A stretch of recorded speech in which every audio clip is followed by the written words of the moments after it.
All right, so let's talk about bench pressing. Now, I think that the bench press is a fantastic movement, and I like to do it a lot. I do bench press some variation at least twice a week in my programming.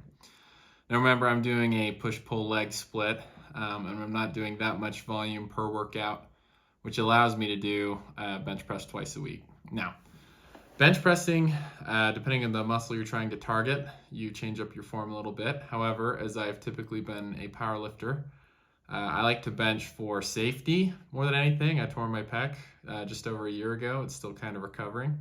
So I changed my form up a little bit after the fact. So now I bench more with a tricep emphasis.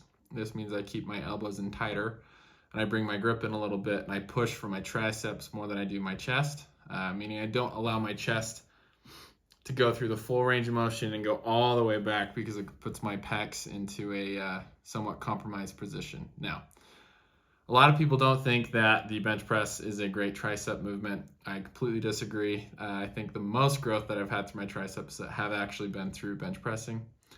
I think that mostly because you can progressively overload the bench press more than any other tricep movement. Reason being, you can micro load week after week. Say you're doing 4 sets of 10 at 200 pounds. The week after, you could do 4 sets of 10 at 203 pounds. You just simply can't get that level of micro dosing improvement like you can with the bench press. So I recommend people bench press if their shoulders can handle it. And if you're using a safe technique, one that emphasizes the triceps, usually your shoulders can't handle it. Now, having more elbow bend will also emphasize the triceps more throughout the movement, as well as keeping the bar somewhat lower on your sternum instead of high above your chest. You want it below your nipples, not above your nipples. Arching and bracing is important as well for keeping you safe. So if you want a strong bench, then I utilize using both a wider and narrower grip.